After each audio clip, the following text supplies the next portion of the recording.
What's up, everybody? So today's story, I need you to actually sit down for this one. We've got a guy under house arrest, ankle monitor, GPS tracking every 60 seconds, hasn't left his apartment in 8 months, and his ex-wife just filed a lawsuit claiming he's been stalking her across 3 states.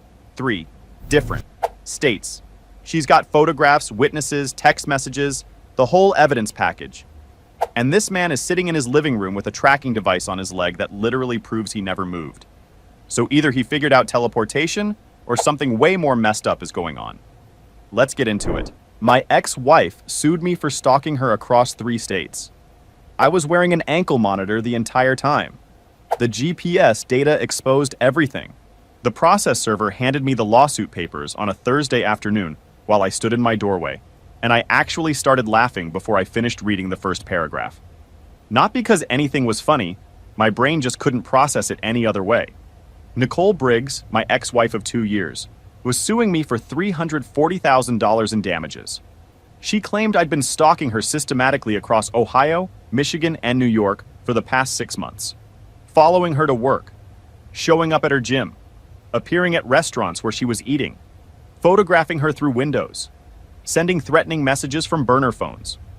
The lawsuit included a restraining order violation notice, 14 documented incidents with dates and times and locations, plus witness statements from 6 people who'd allegedly seen me at these places.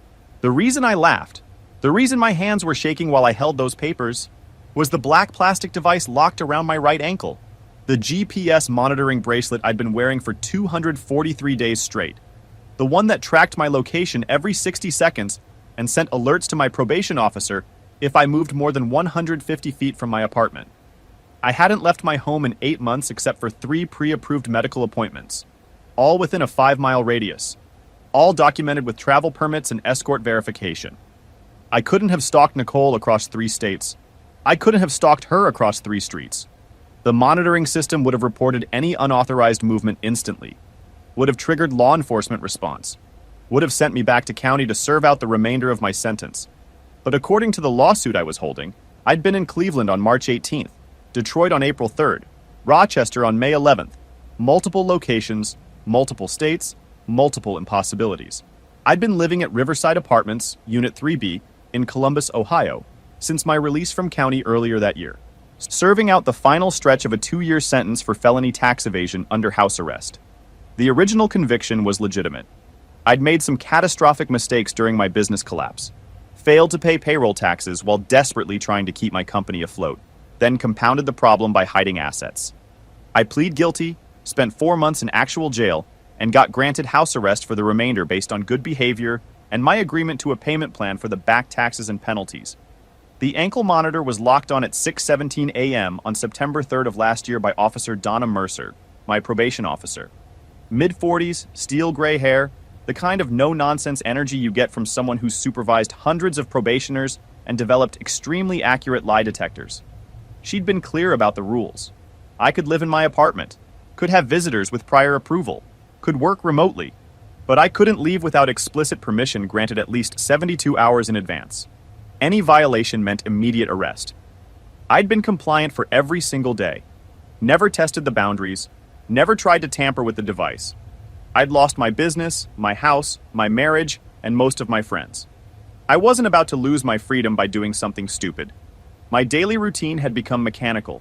Wake up at 6:30, make coffee, sit at the same desk in the same chair, and work remotely for a risk assessment firm that hired people with records. Eat meals I ordered through delivery apps. I had the Chinese place on speed dial, and the driver, a college kid named Benny, probably knew my order better than I did. Exercise in my small living room, which mostly meant push-ups and pacing back and forth like a zoo animal. Video call with my sister in Arizona every Sunday. She was the only family member who still talked to me regularly, which, yeah, that stung more than I like to admit. The highlight of my week was when the building super came to fix the kitchen faucet that kept dripping. That's where my life was at. A leaky faucet was entertainment. It was lonely and monotonous, but it was manageable. I had 14 months left, then I'd be truly free to rebuild. Nicole and I had divorced 18 months ago, finalized 3 months before I plead guilty to the tax charges. The divorce was brutal but straightforward. 6 years married, no kids, split our minimal assets according to Ohio law. She kept the car and her retirement account. I kept my business debts and legal obligations. She'd been angry, understandably, about the financial collapse that destroyed our stability.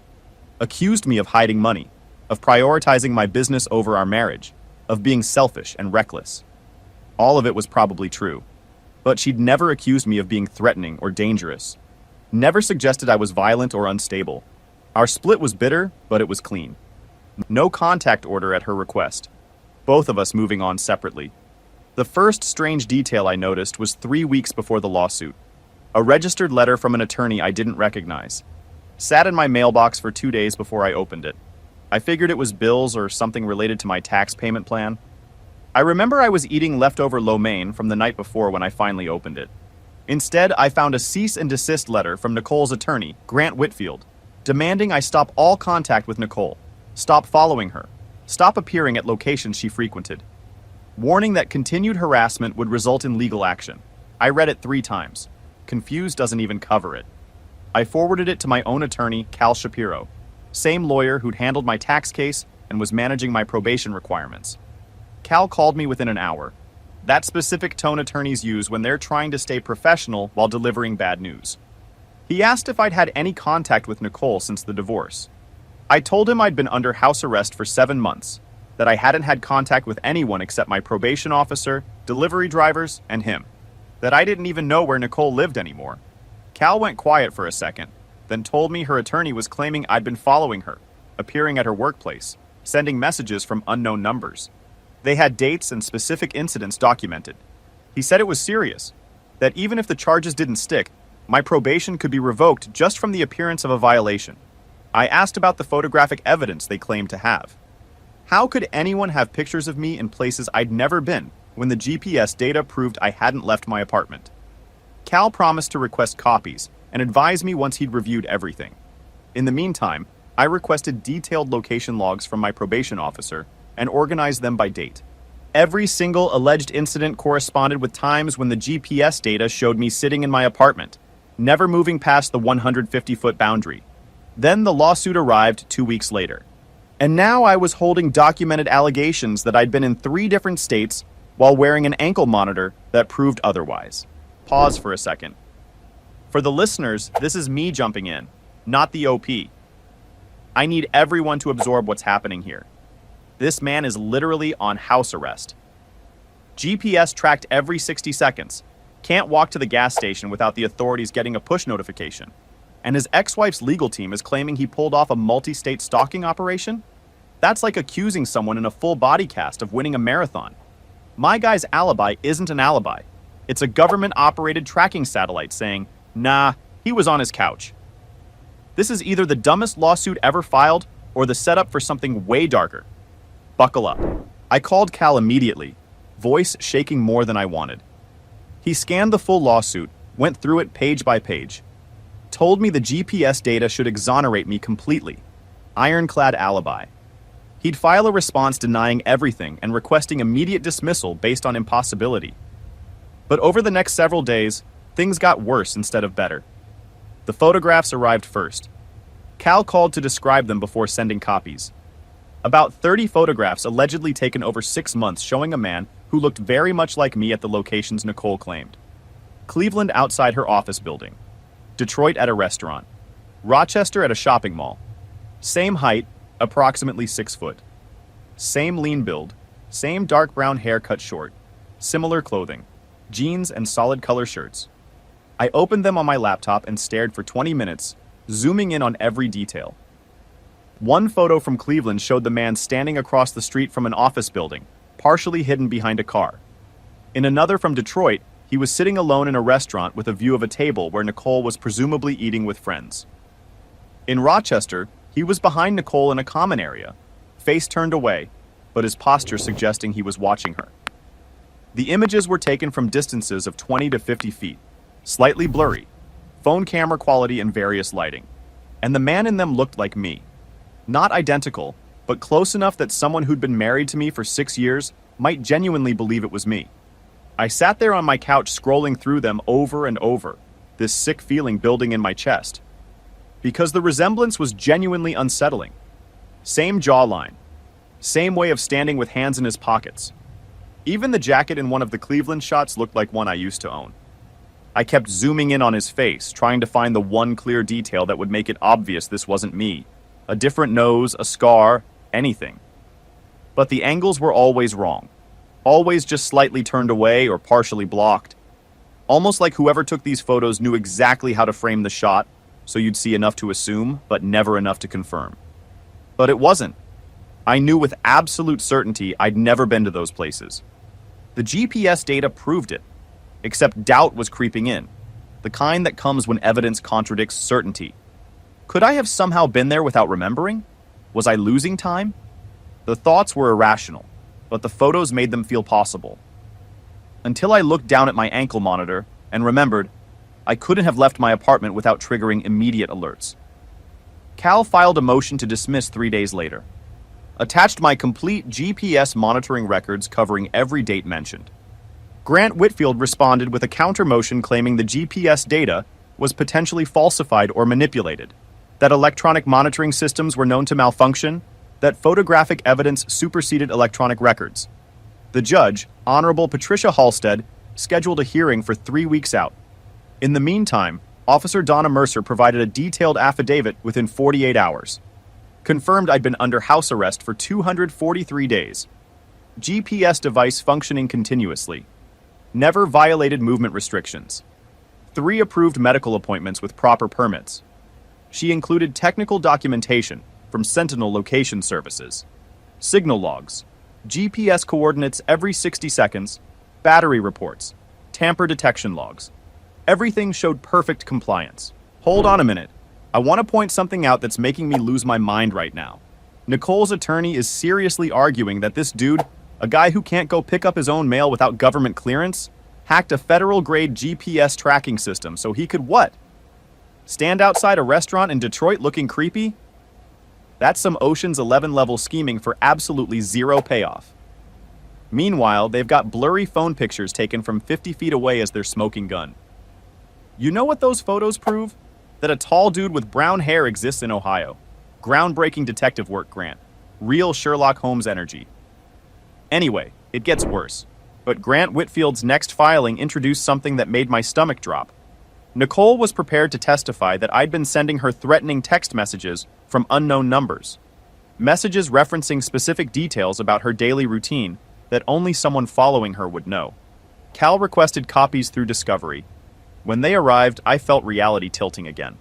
Dozens of messages spread across 4 months, sent from various unregistered burner phones.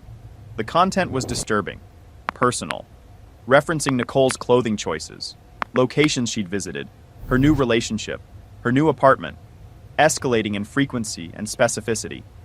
Someone was observing her life closely. I'd never sent any of them.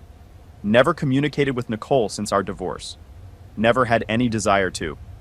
But someone was sending them, and that someone apparently looked enough like me to be photographed at multiple locations across 3 states. Cal brought in a forensic technology expert named Laura Costin, former FBI cybercrime investigator, 23 years of experience. She analyzed the messages, traced the burner phone numbers, examined timing patterns. The numbers were purchased burner phones, bought with cash, activated, discarded after a few messages. Impossible to trace without store surveillance footage. But every single message was sent during times when my GPS data showed me at my apartment. Laura subpoenaed cell tower records, betting the signals didn't originate from towers near my location. The hearing before Judge Halstead was conducted via video conference since I couldn't attend in person. I sat in my apartment with my laptop positioned so the judge could see me and the ankle monitor clearly visible in frame. The judge reviewed everything methodically. GPS records, Officer Mercer's affidavit, the forensic report, the photographs, witness statements, the text messages. Cal argued the GPS data was an ironclad alibi. Grant Whitfield argued I'd compromised my monitoring device or enlisted an accomplice. The judge reserved judgment, ordered further discovery, independent verification of photograph metadata, and told Cal to identify potential suspects who might be impersonating me. 30 days. I sat in my apartment after the call ended, feeling like I'd lost ground despite having ironclad evidence. Cal called 15 minutes later. told me we needed to figure out who was actually doing this. Asked me to make a list of anyone with a grudge, former business partners, Nicole's family, anyone with motive. I spent that evening going through every possibility. Sat at the kitchen table with a legal pad, one of those yellow ones Cal gave me, and just started writing names. My former business partners had been angry when the company collapsed, but they'd sued me civilly and won. Got their revenge through legal channels. Nicole's family never liked me, but orchestrating a multi-state frame-up seemed extreme even for her mother, and that woman once told me to my face I wasn't good enough for her daughter at Thanksgiving dinner. Her friends weren't vindictive. Then I remembered something from Nicole's deposition answers that Cal had shared. She'd referenced her new boyfriend, Drew, who'd been supportive during the stalking incidents. I hadn't thought much about it, but what if Drew was more involved than just being a supportive partner? Cal ran a background check on Drew Palmer, 34 years old, dating Nicole for approximately 9 months.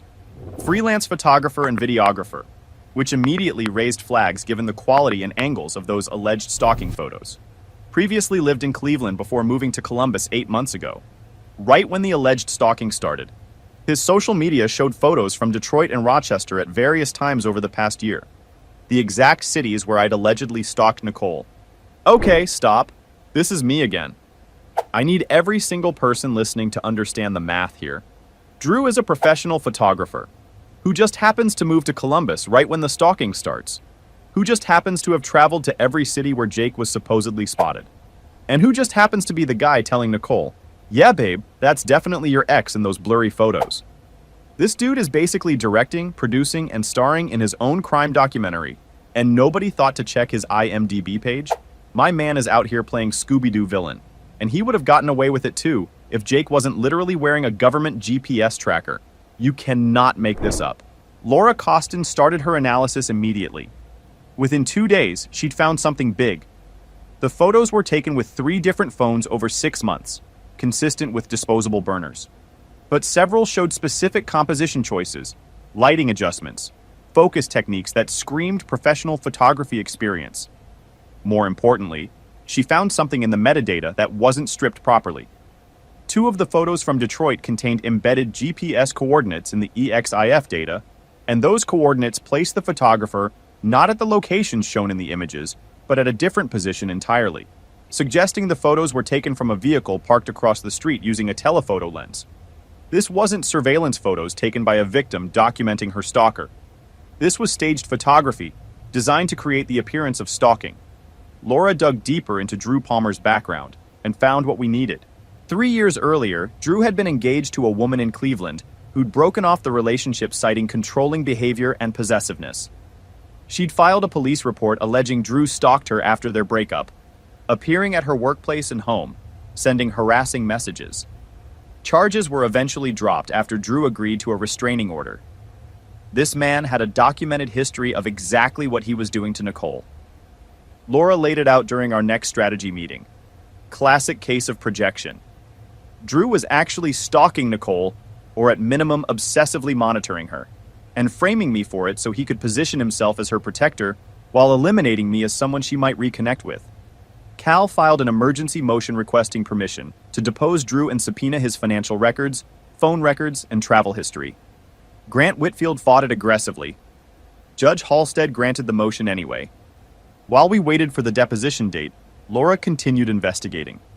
She documented Drew conducting counter-surveillance on Nicole, following her to work, photographing her throughout the day, tracking her location. She captured video evidence of Drew sitting in his car outside Nicole's office for hours, following her to the gym, parking near restaurants where she met friends. Laura reported it plainly. This man is stalking her. Either Nicole doesn't realize it because she thinks he's being protective, or she's aware and hasn't acknowledged it. Either way, he's dangerous. Cal immediately contacted Grant Whitfield, requesting an urgent meeting. When Cal provided video evidence of Drew following Nicole without her apparent knowledge, Grant agreed. Wait. Can we talk about the audacity of this man? Drew literally sat in his car outside Nicole's office like some kind of budget Jason Bourne, except Jason Bourne was trying to uncover government conspiracies, and this dude's trying to win Boyfriend of the Year by manufacturing a villain. He built an entire fictional stalker, hired a look-alike actor, bought burner phones in bulk like he was running a drug operation, and then told Nicole he was protecting her. If narcissism had a final boss, Drew Palmer just entered the arena with full health and a cutscene. Popcorn ready because the meeting is next. The meeting happened at Grant Whitfield's office. Cal attended in person, and I joined via video from my apartment. Nicole looked different than I remembered. Thinner, more anxious, her blonde hair shorter. Cal presented everything. Drew's prior stalking history, the photo analysis showing professional techniques, the metadata proving staged compositions, Laura's surveillance video showing Drew following Nicole obsessively, financial records showing Drew purchased multiple burner phones during the exact time period when the threatening texts were sent. Cal was careful with his words. He told Nicole that Drew had been stalking her while framing me for it, that the evidence showed Drew following her, photographing her, sending her threatening messages designed to make her afraid and dependent on him, that he may have hired someone who resembled me to appear at locations where she'd noticed them. Nicole's face went pale. She said that wasn't possible, that Drew had been supportive, helping her document the stalking, encouraging her to report it. Cal pulled up the threatening text messages, asked if they sounded like something I would write, if the communication style, the word choice, the phrasing matched me after 6 years of marriage. Nicole read them again. Her hands were shaking. She admitted quietly that they didn't sound like me, that they were more possessive, more obsessive, that I'd been a lot of things during our marriage, but never possessive or controlling. Laura spoke up. She'd analyzed the linguistic patterns in the messages and compared them to Drew's social media posts and emails. Sentence structure, vocabulary, thematic content. They matched Drew's writing style, not mine. Grant Whitfield, who'd been listening silently, leaned forward and asked Nicole to think carefully. When she first told him I was stalking her, who identified me in those photographs? Did she recognize me, or did Drew tell her it was me? Nicole's eyes filled with tears. Drew identified him. She'd seen someone who looked similar to me at a few places, but the photos were blurry and she wasn't completely certain. Drew was the one who said it was definitely me, who said they needed to document everything, who encouraged her to hire Grant and file the lawsuit, who said I was dangerous. And honestly, listening to her say all that through the video call, I don't know what I expected to feel. Vindication, maybe. Anger. But mostly I just felt tired. 8 months of this hanging over me. 8 months of staring at my ankle monitor, wondering if it would be enough to keep me out of prison for something I didn't do. And the whole time, the answer was sitting across from Nicole at dinner every night, pretending to protect her. The pieces were falling into place.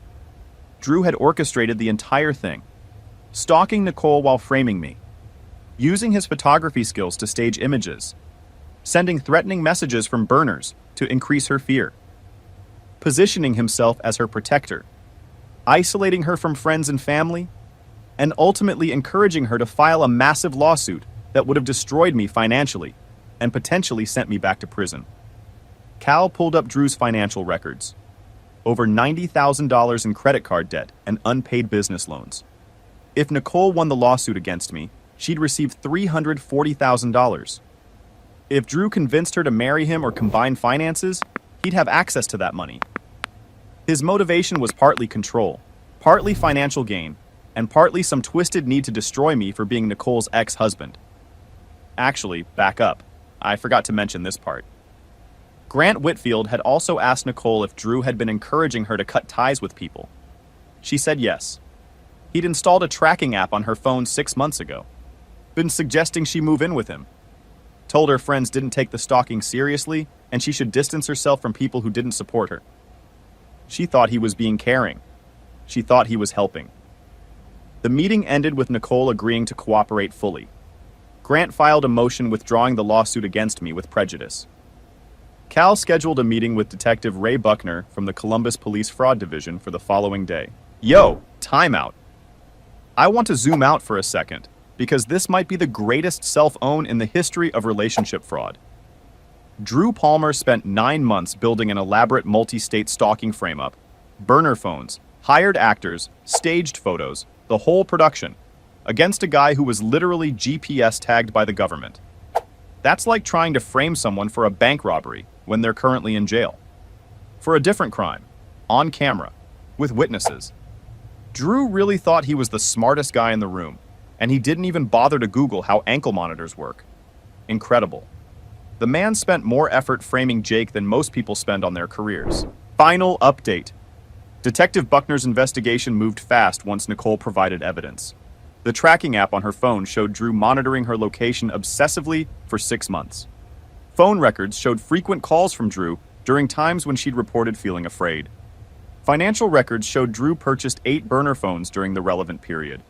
Surveillance footage from stores in Cleveland, Detroit, and Rochester showed Drew buying items while traveling to those cities on the exact dates when I'd allegedly been stalking Nicole. And Laura's analysis of the original image files from Nicole's phone, where Drew had sent them after allegedly catching the stalker, showed the photos were taken with Drew's professional camera equipment, then deliberately degraded and transferred to burner phones to look like quickly snapped surveillance shots. Laura identified the man in the photographs through reverse image searching and social media cross-referencing. His name was Wes Callahan, an aspiring actor in Cleveland who'd done modeling work for Drew's photography business. When Detective Buckner interviewed Wes, he admitted Drew hired him to appear at specific locations wearing specific clothing, told him it was for a photography project about urban surveillance and modern anxiety. Wes had no idea he was part of a stalking fraud scheme. Drew Palmer was arrested at his apartment on a Thursday morning, charged with stalking, criminal harassment, fraud, and conspiracy. Made local news because of the circumstances, a man who'd been helping his girlfriend document alleged stalking was actually the stalker himself, framing the victim's ex-husband, who'd been under house arrest the entire time. My sister called me that night after she saw the story online. She was crying. Not sad crying, angry crying. The kind where someone's been holding it together for months and finally gets permission to let it rip. She told me she'd known the whole time I was innocent, but had been scared that the system wouldn't care about the truth. That it would just be easier for everyone to believe the guy with the ankle monitor was guilty. I told her the system almost didn't care. Almost. Nicole issued a public statement through Grant Whitfield's office apologizing to me, explaining she'd been manipulated by an abusive partner. Grant filed an emergency motion withdrawing the lawsuit with prejudice and requesting the court seal all records. Judge Halstead granted it and issued a written opinion praising Cal's investigation and noting the case demonstrated the importance of examining evidence thoroughly before rushing to judgment. Cal negotiated a settlement where Nicole agreed to pay my legal fees, approximately $43,000, and provide a written apology. It wasn't the $340,000 she'd been seeking from me, but it covered my costs. Officer Donna Mercer called me the day after Drew's arrest. Her voice was warm for the first time since I'd known her. She told me she owed me an apology, that when the allegations first surfaced, part of her had wondered if I'd somehow found a way around the monitoring system. She said I'd been a model probationer and deserved better. I told her the data proved my innocence. Without the device tracking my every movement, I wouldn't have had an alibi. Drew was counting on people doubting the monitoring system's reliability, but it worked exactly as designed. It kept me confined, but it also kept me free. 3 weeks later, Drew pleaded guilty as part of a deal. 4 years in state prison. Permanent restraining order, prohibiting contact with Nicole. Wes Callahan wasn't charged since he'd been an unwitting participant. Nicole moved to a new apartment with enhanced security. She sent me a handwritten letter 3 months after Drew's conviction. Apologized again. Said she should have questioned things more carefully. Should have remembered I was never controlling during our marriage. That fear clouded her judgment. I read her letter several times. There was anger. She'd believed I was capable of stalking her, nearly destroyed my probation status, tried to take $340,000 from me. But also understanding, because Drew had been manipulating her expertly, using her legitimate fears against her, creating this whole narrative where I was the monster and he was the hero. And Nicole, for all the problems in our marriage, wasn't a bad person. She was scared, and scared people don't always think clearly. I know that better than most. I wrote back briefly, told her I accepted her apology and hoped she'd found safety. Didn't say I forgave her completely because I wasn't sure that was true yet, but I said I understood, which felt more honest. Forgiveness is one of those things people expect you to hand out like candy, and I'm not wired that way. Understanding was the best I had. Maybe that's enough. I don't know. My house arrest ended 4 months later on schedule. No extensions, no complications. Officer Mercer removed the ankle monitor at 9 a.m. on a Thursday morning. The sudden absence of weight felt strange, like phantom limb sensation. A constant presence suddenly gone. She told me I was free, that I'd served my time with perfect compliance despite false accusations that could have derailed everything. I walked outside my apartment building for the first time in 13 months without a monitoring device. Stood on the sidewalk in June sunshine. Freedom felt precarious, like something that could be taken away if I wasn't careful. But it was real. It was Tuesday. Wait, no, Thursday. I already said Thursday. Whatever, doesn't matter. The point is, I stood there for a solid 5 minutes just staring at the street like I'd never seen cars before. Some lady walking her dog gave me the weirdest look. I didn't care. 6 months after my release, I ran into Nicole at a grocery store. First time seeing her in person since the divorce 3 years earlier. We both froze in the produce section. She approached carefully, asked how I was doing. I'd been holding a bag of apples, feeling awkward. Told her I was working, rebuilding, moving forward. She looked healthier than during the video calls, less anxious. Said she wanted to apologize again for everything Drew put me through by manipulating her. We talked for a few minutes. Awkward conversation between two people whose lives had been violently entangled and then separated. She told me she was seeing someone new, a teacher she'd met through friends, someone kind and stable. I told her I was focusing on my work and wasn't dating yet. We said goodbye, wished each other well, went separate directions through the store. Felt like closure finally. I still think about that ankle monitor sometimes. The 397 days I wore it. How it restricted every aspect of my freedom while simultaneously proving my innocence. Drew had built his entire scheme around the assumption that people would doubt GPS monitoring, would believe blurry photographs over electronic data, would assume that where there's accusation there must be truth. He was wrong. Barely. Saved only by Cal's thoroughness and my refusal to settle despite the odds. Now I live in a different apartment across town. Work for a different firm. Slowly rebuilding relationships with friends and family who distanced themselves during my conviction. I keep copies of my GPS monitoring reports in my car in a folder marked Alibi, just in case. Because the truth needs evidence to survive, and I learned the hard way that your word means nothing without data to back it up. Drew Palmer is eligible for parole in 18 months. Part of me thinks about that. But Nicole has a restraining order, security systems, support networks. She learned to recognize the warning signs. We'll both be okay. We both survived someone who tried to destroy us by weaponizing the justice system. The lawsuit that accused me of stalking across 3 states while I wore an ankle monitor, that absurd, terrifying, nearly successful lie, is over. Sealed by court order. And I'm free. Truly free. At least until the next impossible thing happens. But I'll be ready. With evidence. With data. With proof of exactly where I was and what I did. Because that's what survival looks like now. So what do you think? Would you have fought it or just tried to settle and move on? Look, I'm not going to pretend Jake handled everything perfectly. The man went down for tax evasion. Real mistakes were made. But when his ex-wife sued him for stalking across 3 states while he was literally GPS tagged by the government, he didn't fold. Got his lawyer on the phone, pulled his data, and let the evidence talk. Meanwhile, Drew Palmer thought he was some criminal mastermind and forgot to check if his target was wearing a tracking device. That's not a villain. That's a guy who skips the tutorial and wonders why he keeps dying on level 1. Drop your thoughts below. What would you have done? And hit subscribe so you don't miss the next one.